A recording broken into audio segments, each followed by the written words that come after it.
Who were you before you lost your wild self? That's what we're helping you explore on the Tend Her Wild podcast.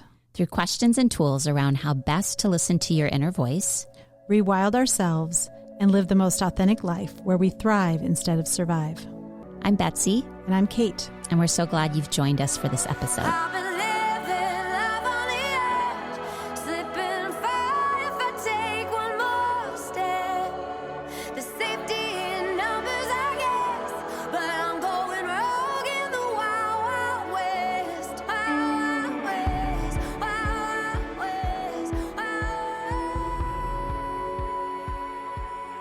Hello, Tend Her Wild podcast listeners.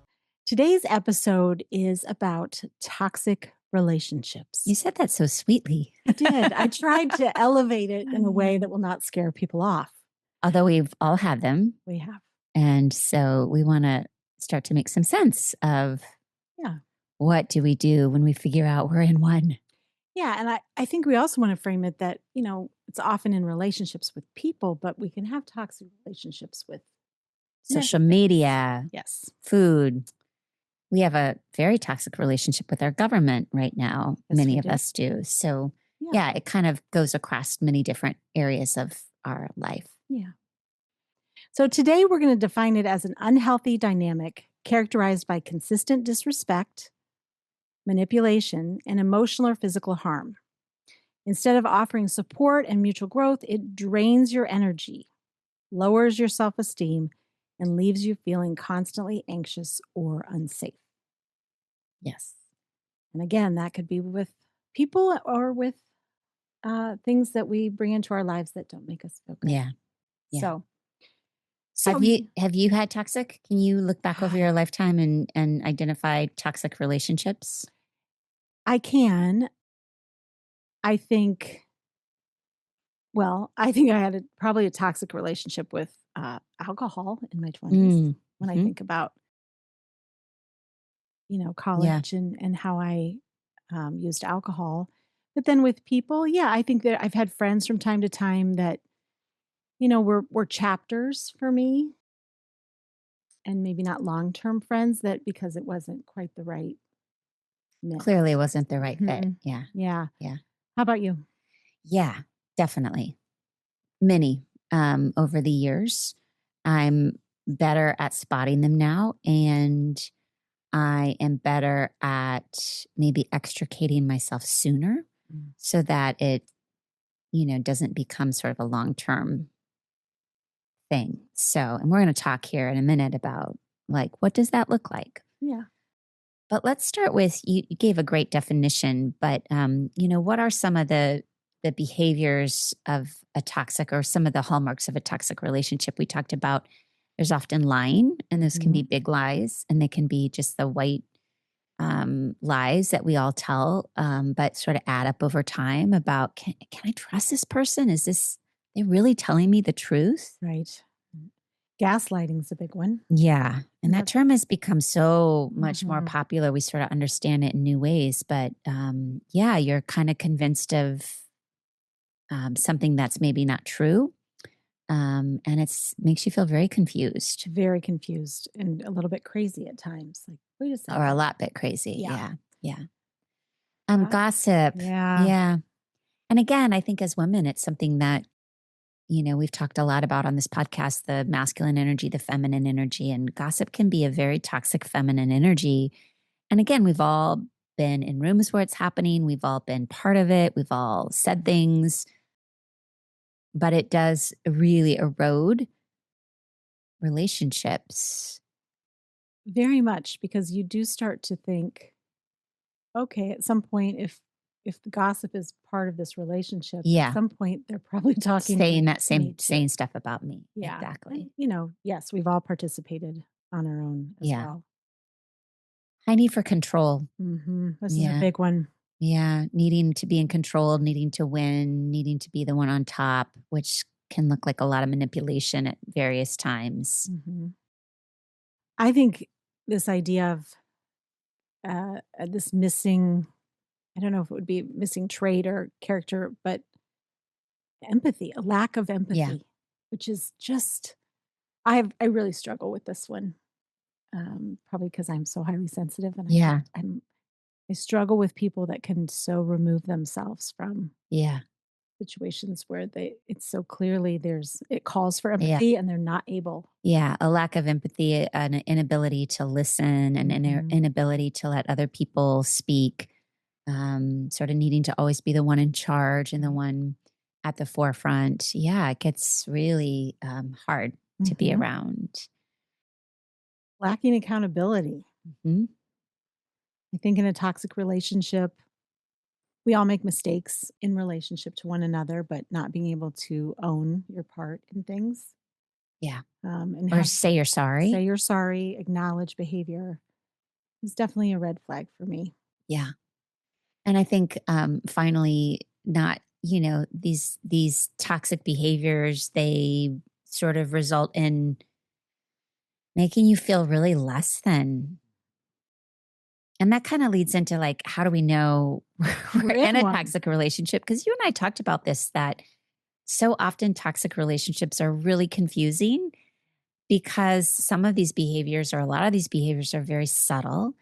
And it kind of takes a long time to acknowledge, like, this doesn't feel good to me. So Right. it can be months, it can be years, it can be decades before there's a realization of like, oh, wow, this is not a healthy connection.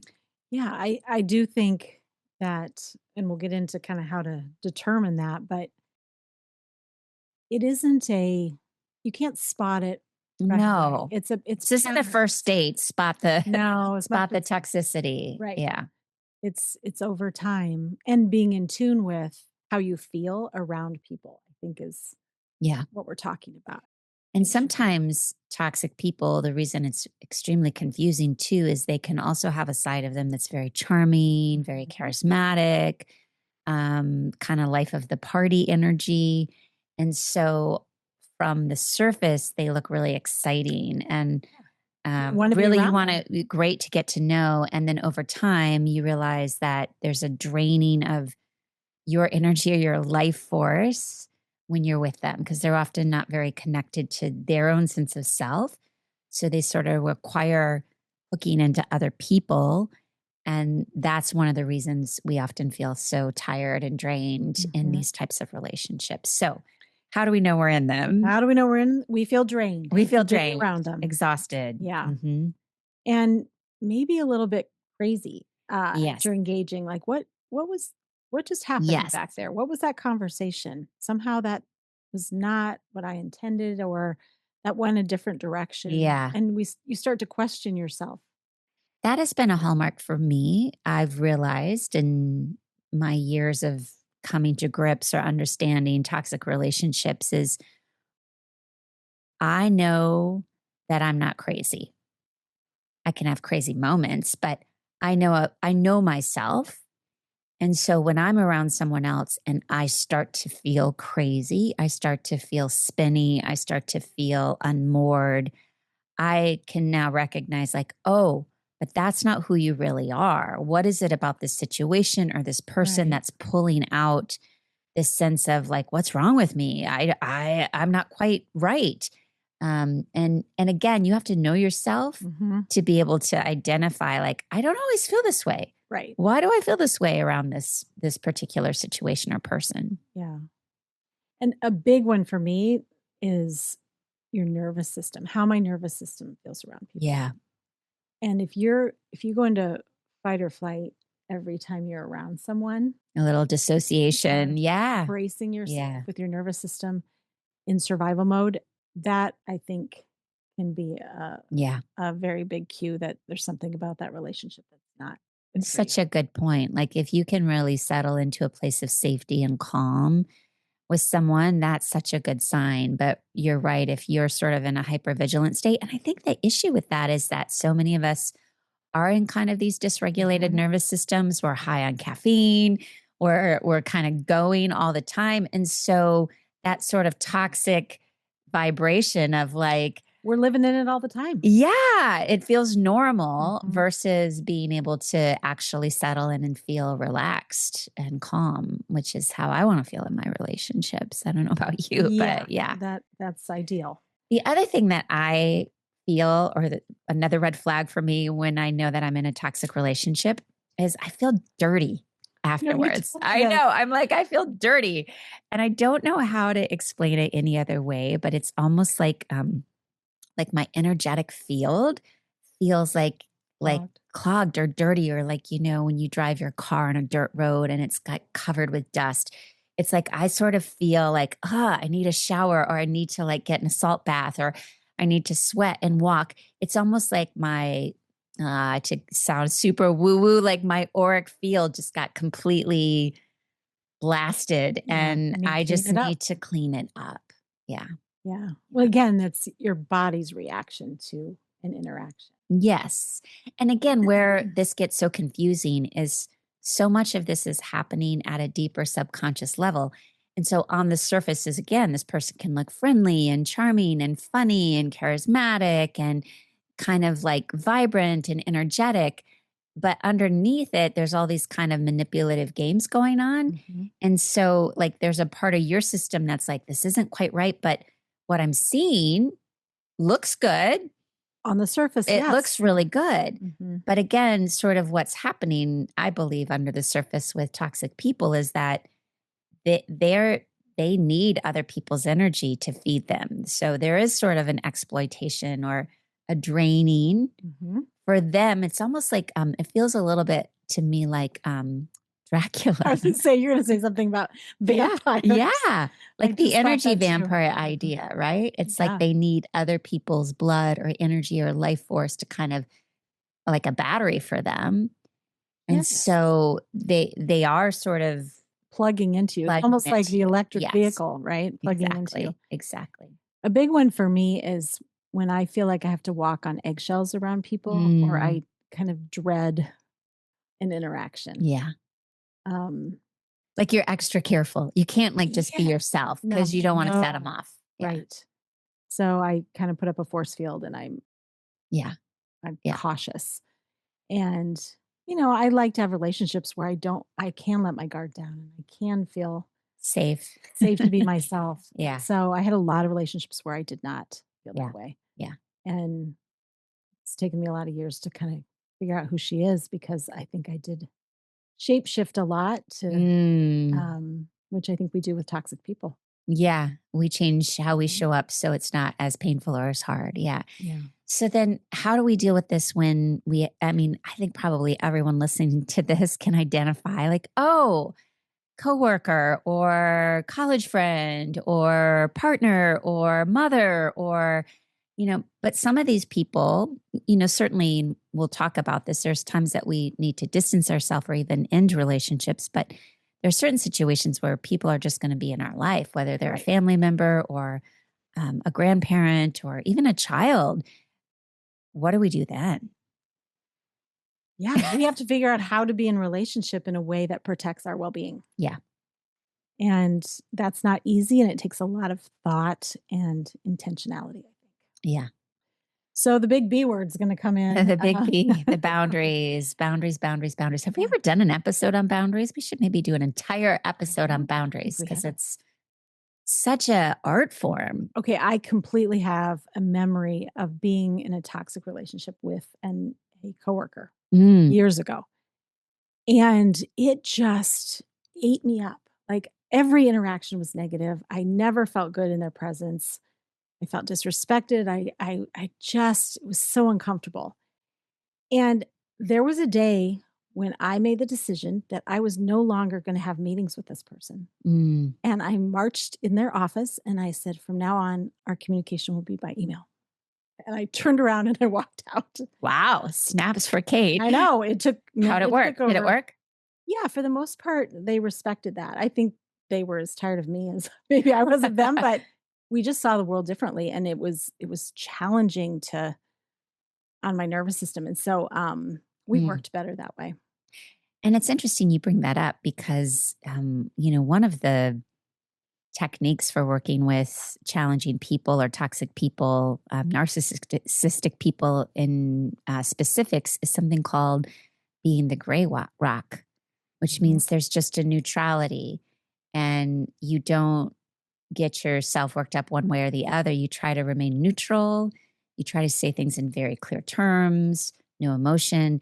Because the interesting thing is sometimes when we have a lot of emotion around someone who's quite toxic, it's like fuel for They them. love it. Right. So the emotion could be, I'm pissed at you, I'm angry at you, or you're making me cry, I'm so sad about this.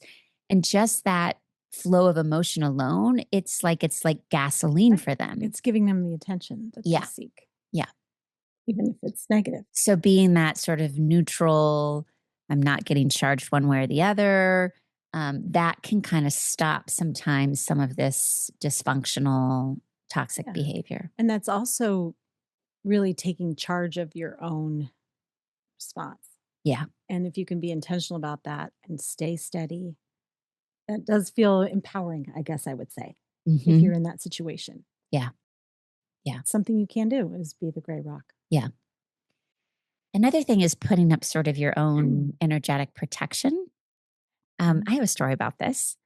I worked at the university hospitals. It was one of my first jobs. And I also had a very toxic coworker. She did not like me. And I didn't understand why. I was trying to be this, I was in my 20s and trying to make sure everyone liked me because that made me feel safe. And just no matter what I did, she was always pissed off at me. And she was not, she glares and anger and short, temperedness with me. And so I remember every day I would walk to work and I would put up my like golden bubble. I would like put up this energetic force field. And especially when I knew I had to interact with her, I'd be like, all right, put up your shield, put up your shield. And I joke that it did help, but honestly, it felt like then that's all I had to think about. Like it was so much work. But I will say that in certain situations, just intending that I have this sort of energetic protection around me. Sometimes I've heard people talk about like, imagine that you have mirrors around you so that whatever they're sending at you bounces off that mirror and goes back to them. So, I think this is something people can play with. And I certainly have over the years. I use it also a lot in airports, or I think about trying to be invisible in airports so that nobody notices me, so that I'm not having anything toxic come at me. There's so much energy in airports. Isn't there? So I know. There's a lot going on. There's a lot to pick up.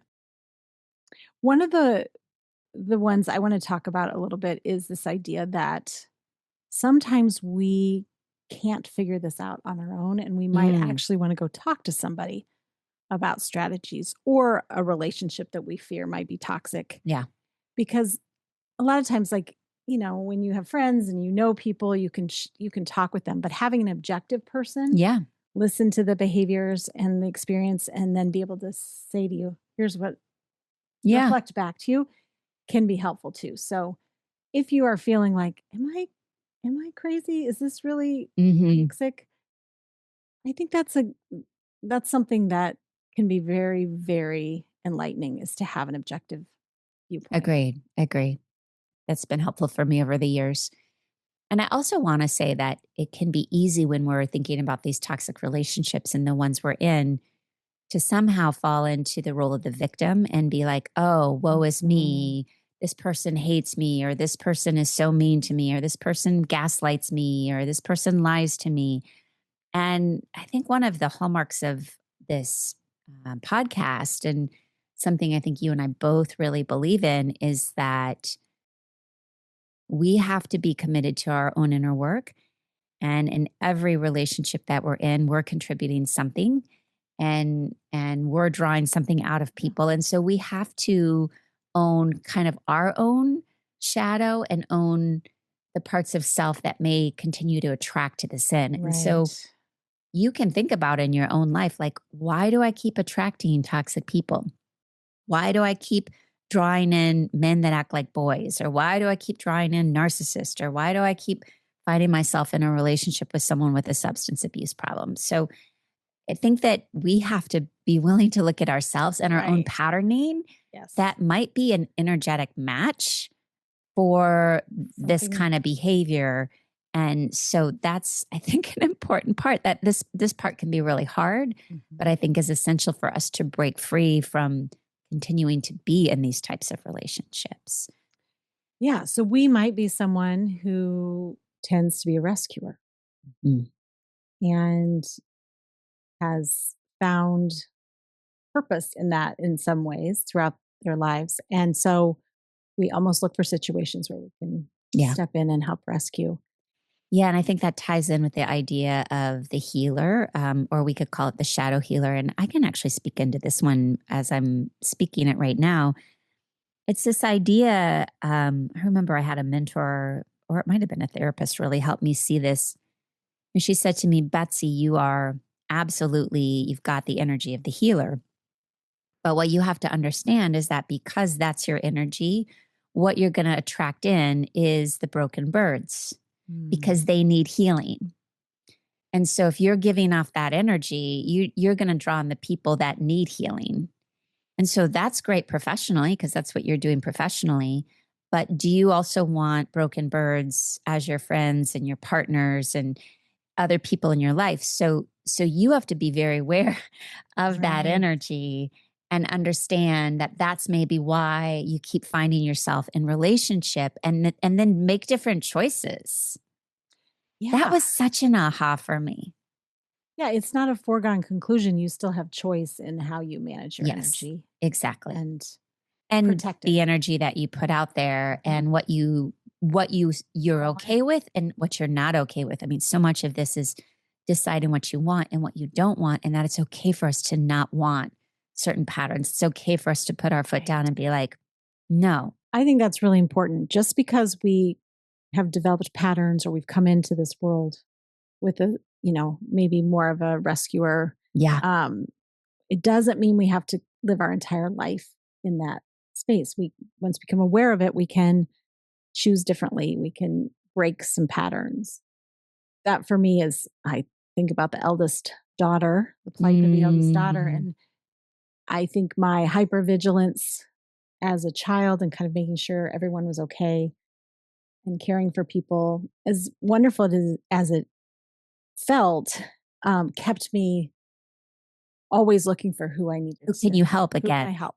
And the point is that's such a beautiful quality of you, Kate, that you are this helper and this caregiver. And so maybe earlier in your life, it felt good to be the helper. Mhm. There comes a point, and we've talked about this so much in middle age, where you don't have the same energy reserve. So suddenly you're like, but I don't want to help all of my friends. Can I have some equal partnerships where Right. I'm not the one who always has to be the oldest daughter, taking care of everything and making sure all the details are covered? Right. Yeah. So, you know, Yeah. I mean, I even married the youngest, of course my you did. youngest child, right? That was our dynamic too. I married the oldest and I'm the youngest. Maybe that's why we work. You're the oldest and I'm the Maybe. youngest.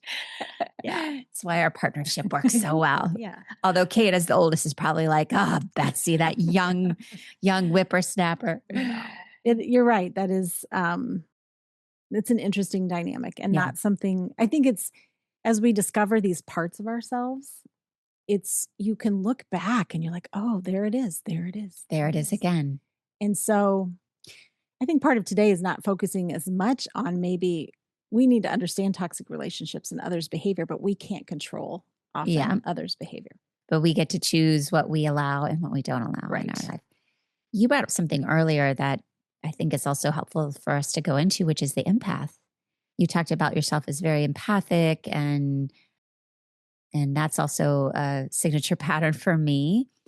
And I believe we even had an episode on narcissism where there's definitely this magnetic pull between a highly empathic, sort of very emotionally astute, feels other people, and the narcissist who actually has not very much empathy and has a harder time kind of like tuning in to other people's needs and feelings because they're so focused on themselves. So it's almost like these opposite energies. It's like a magnet. Mhm. It's the negative and positive pull of a magnet, and boom, they attract. And you and I have both been in situations like that. We've talked about that where you begin to at this stage look back and see like, oh, that was a perfect match, but it wasn't a healthy match. And so sometimes that's the other thing is we can see how these patterns draw us to other people like the healer and the need to be healed, or the empath and the narcissist. But again, there comes a point in time where you start to see it and say, okay, I could keep doing that, but This is it's not draining me. it's not good for It's me. not good for me. Yeah. We also sometimes attract certain people because we can fear being alone. I can probably identify with that a little bit.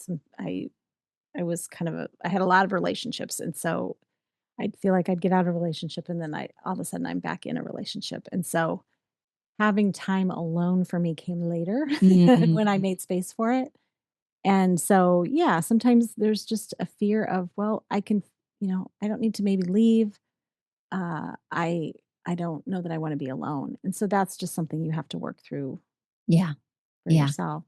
And, you and I also talked about like, okay, so once you identify you're in a toxic relationship, or one that's draining you, or one that's pulling your life force, what do you do? Do you break up, whether it's a friendship or a work relationship or a partnership, or do you just let the relationship fade away? And clearly there's no right answers. I mean, if you're married to someone or you're partnered with Right. someone, then it may require some deeper digging around like, is this viable? Do I need to get out of this? But we were talking about sometimes friendships, because I know we've all had toxic friendships. Like, is there some big breakup, or is there just a kind of a slow fading away? You Mhm. just start to move in different ways. You don't necessarily have to have the conversation. You're just around them less. I mean, do you have any thoughts on this? Yeah, I think if there's some sort of blow up in a friendship and you decide this just isn't working for me, it's even though it's a hard conversations, clear is kind. And Yeah. so I Yeah. often think we should have a conversation. But if the pattern is just kind of there and you find yourself spending less and less time with someone, then I think instead of calling attention to it, it may just be both people kind of moving Yeah. apart. And that's okay too. I don't Yeah. think the expectation is that we have a sit down for every relationship to close the book on it. I think you have to trust your instincts on what's necessary Yeah. and what you need to feel closure. And you just not need Yeah. a big conversation. You may just need to be an acquaintance Yeah. from there Yeah. on out, and that's okay. Yeah. I think above all, in navigating these, is we have to be willing to put ourselves first. Yeah. And Well that can be said. hard as women, because we're really used to tuning in and caring for everyone else's Mhm. feelings above our own.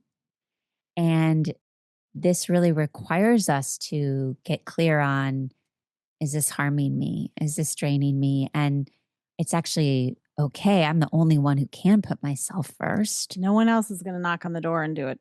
Yep. Yeah. And so I've got to listen to my instincts and take care of myself. Yeah. And I think there are times when we simply outgrow one another and it, Yeah. it doesn't work anymore. And I think, the honest truth is sometimes doing your inner work and doing your personal growth work, they say that, you as you're walking down the road, maybe the number of people next to you might get smaller. Yeah. It Because has for me, for sure. yeah, and I think that's also part of midlife in a way because when our kids are younger, we're surrounded by other parents Yeah. and friends, families, and we create these relationships that are dependent on children. And what I found is as I'm an empty nester now it's like, oh, now I can kind of curate my friendships differently based on where I am in my life. I Yeah. In some ways I have more capacity, but in other ways I actually am preserving Yeah. energy in a way I haven't been able to do before and I like that. Yeah. So I think it's just this intentionality that comes Yeah. with friendships and relationships that may be draining and some that are just life-giving that. Yeah. And I found that I've become less extroverted as I've aged. And so there was a point in my life where being around a lot of people, being in social settings, going out, that actually gave me a lot of energy, and I wanted a lot of people around me. And as I've gotten older and more introspective and probably just dove deeper into myself, I sort of realized that the capacity to go in and be with myself and just sort of sit in the reservoir of my own energy is so much more life-giving than trying to find it out in the world. And so, yeah, there's fewer people in my life than there once was, but my life feels richer. It's deeper. It's Sometimes it's deeper. deeper. Yeah. Yeah. Well, we went to Our book of our Bibles. yeah. Clarissa Pinkola Estes. And we love this because when we were looking into how she might give advice about what do we do with She toxic had it. people, she talked about the symbolism of the butterfly. And we love this because the butterfly is our logo and has sort of been with us from the beginning, although we're kind of transferring into wolves. You'll be seeing that soon. But Clarissa Pinkola Estes writes that butterflies have predators. So just like we as humans can feel like we have predators or people who want to suck our energy, she says that butterflies have lizards and insects and spiders and parasitic wasps and bats and rodents. They want to eat the butterflies. And so butterflies have to fend off the predators. So similar to how humans have to fend off toxic ideas, people, and groups. So the butterfly does this in several ways. And this is so perfect for this conversation to get today. First of all, they camouflage. So you just close your wings. So when the predator's not looking, they fly away. I love that one. So how can we camouflage against toxic people? I mean, I call that the Irish goodbye. what does that mean? I'm not Irish. So if you're at a party and you're around people and you're like, I need to leave the scene, you just slip out the door. Yeah, you don't even say, you camouflage yourself in the crowd. Close your wings and you fly away. Yeah. All right. The other thing the butterfly does is they look poisonous on purpose. Okay, I'm trying to translate that to humans, but yeah. So they're very, the way they appear in nature, they look poisonous. Okay. Yeah. So I was thinking about as humans, like, I mean, I'm thinking that sometimes how I have shown up based on my upbringing and based on my, what I learned was to show up nice and sweet. But then showing up nice and sweet, is that just actually pulling in predators or toxic people? Because they're like, oh, she's so nice. She's never going to reject me. And she'll be a source of energy and light for me. So I'm wondering if how butterflies look poisonous on purpose. Like if you show up with a little bit more wild energy or a little bit more don't fuck with me energy, you're not going to attract. You might not attract all of the same type of toxic people. Interesting. Okay. The other things butterflies do is they use their eye spots on their wings to look much larger than they are, stunning and chasing off the predator. So we actually need to step into our power more. We need to take up space. Yeah. Which is a beautiful analogy that we are talking about all the time. And that alone, that in and of itself can help us ward off negative, toxic people. I love that idea. That is, we step into our power because I can actually probably say all toxic people, the reason they're toxic is that there's such a dearth of connection to self. There's a deep insecurity. There's a deep sense of shame. There's a deep sense of feeling less than. And so they need to plug in and manipulate other people as, again, we've talked about their source energy. Right. So if we show up in our power, it's almost like at an unconscious level, giving people a message that like, oh no, I'm not going to take that form of control and manipulation. So they won't even mess with us. Yeah. Gosh, the world needs that right now, doesn't it? Yes. More of that. Okay. We have two more that butterflies do. Butterflies fly in wavy, indistinct patterns to elude predators who can't keep up. I love this one. So how does this apply to us? Wavy, indistinct patterns. Yeah.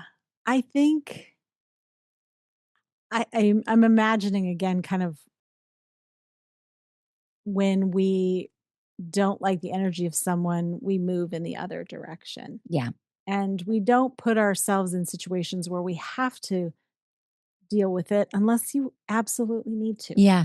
And so we have a choice to steer off course and move Yeah. away Yeah. and not show up Yeah. for the funeral, not show up for an event where you know it's going to be Yeah. not good for you. And I think that when we're willing to do our inner work and start to own and see our own patterning, I mean, if we've been in a long-term toxic relationship, that person is so tuned into our patterns. Oh, 100%. And they know exactly how we're going to respond. So when you start to be able to own and see your patterns, then you have the option to change and to engage in different behaviors. So part of it is when we're doing the inner work and understanding, oh, but I usually act like the good girl here, and I'm usually really nice and forgiving, but I understand this is a dysfunctional pattern for me now. So I'm going to fly in a really wavy, indistinct pattern that they're not going to be able to predict that. And then it can break us out of the trance of this manipulative sort of situation. Yeah, it's like if Bill's in the break room every day at noon, like change your pattern, right? If it's not someone you want to encounter, like we have some choices in how we respond. Okay, and this last one, I'm not quite sure how we're going to make sense of this. So we may cut it, but we'll see. Okay.